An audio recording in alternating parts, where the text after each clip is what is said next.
Hello everyone, my name is Lisa Coalition and thank you for checking out my presentation on how do we know what's most important, the hidden curriculum in the primary classroom.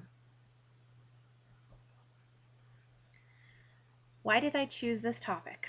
Well, after reading Philip W. Jackson's chapter on the daily grind from our textbook, The Curriculum Studies Reader, and having discussions with my group during that week, I discovered hidden curriculum, and this was new terminology for me. I had not heard of hidden curriculum before, and it kind of piqued my interest. After that week's discussions, I was left with many questions like what is hidden curriculum? How do others describe it in their own classrooms and teachings? Is it consciously taught or does it just happen? What can I do to be more conscious of what I am teaching and why I am teaching it? Are there any negative points of having a hidden curriculum? With all these questions, I knew that this was going to be my topic for my research project.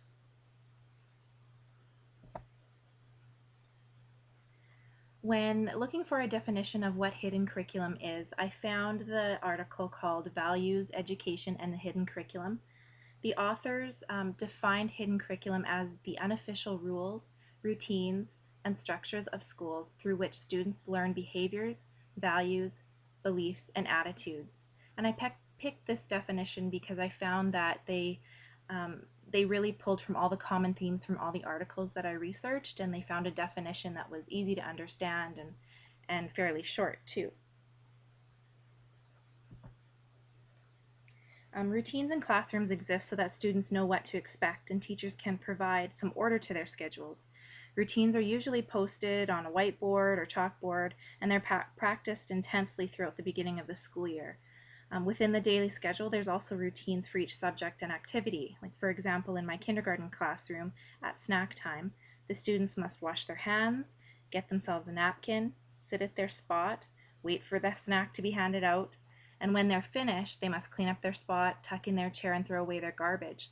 So our days are full of routines within routines. Interactions with peers, they also begin as soon as a child starts school or sometimes earlier if a child attends a daycare. And studies have shown that peers can enhance or diminish children's learning opportunities, their motivation to participate and learn and feel valued, and included members of a specific peer group. These skills are taught in primary classrooms through communication strategies, problem-solving strategies, and they're modeled by teachers throughout the school day. As models for these positive interactions, we need to be conscious of how we foster these relationships.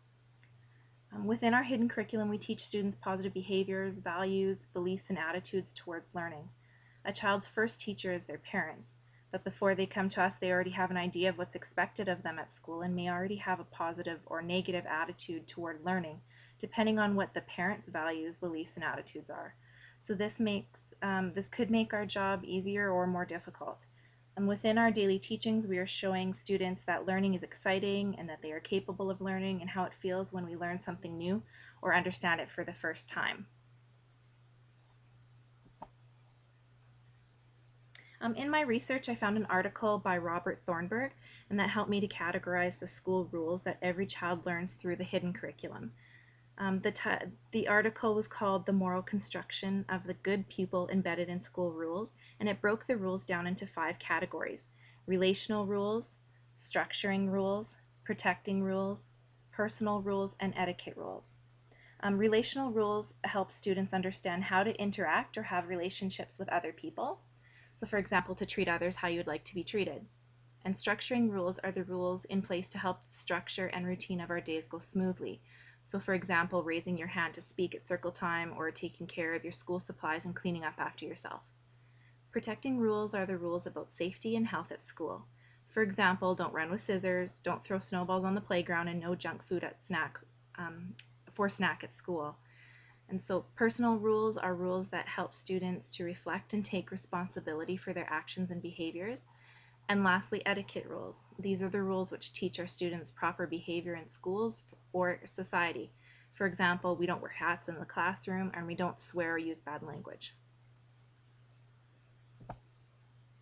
So why do we need these rules? The rules that are put in place in any school or institution are there for order, to teach our students to be law-abiding citizens who are able to reflect and be responsible. If we had to break it down, the rules serve 2 specific functions: social regulation and moral socialization. For many of us, these rules were part of our education as children. Many of these rules carry from our childhood into the classroom that we teach in.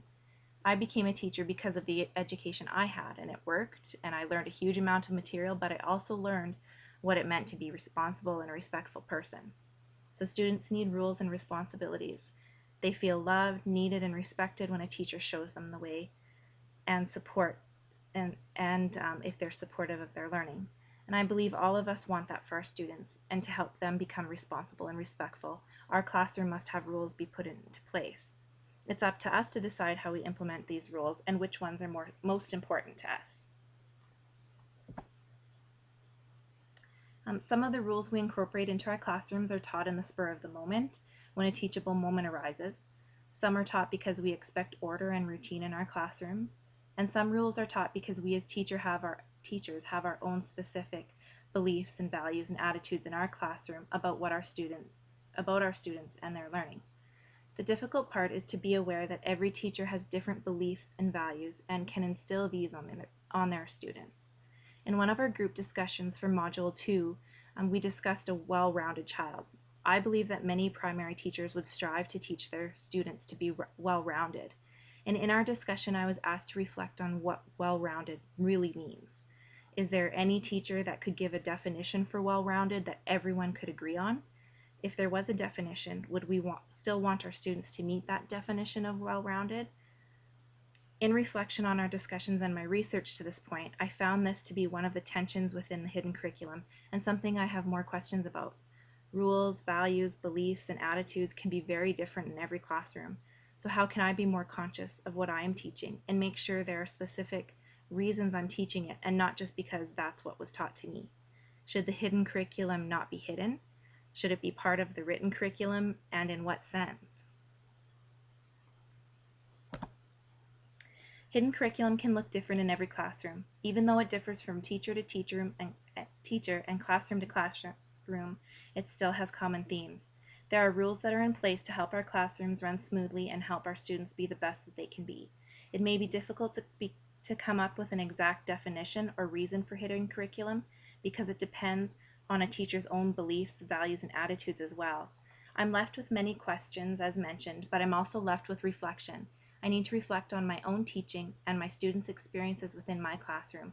Why do I include the hidden curriculum that I do? Why is it important to me, and why do I think it's important to my students? What is my goal? I guess to answer my initial question, how do we know what is most important? We need to look at the class we have because this could change from year to year. We have to think about the ultimate goal and what rules our school has in place. I think hidden curriculum will always have some aspects that stay the same, but there are parts that could change often. I could see this being an excellent topic for a narrative inquiry research project. Thank you for listening to my presentation, and please take a look at my reference list if you are interested in reading further into hidden curriculum. Thank you.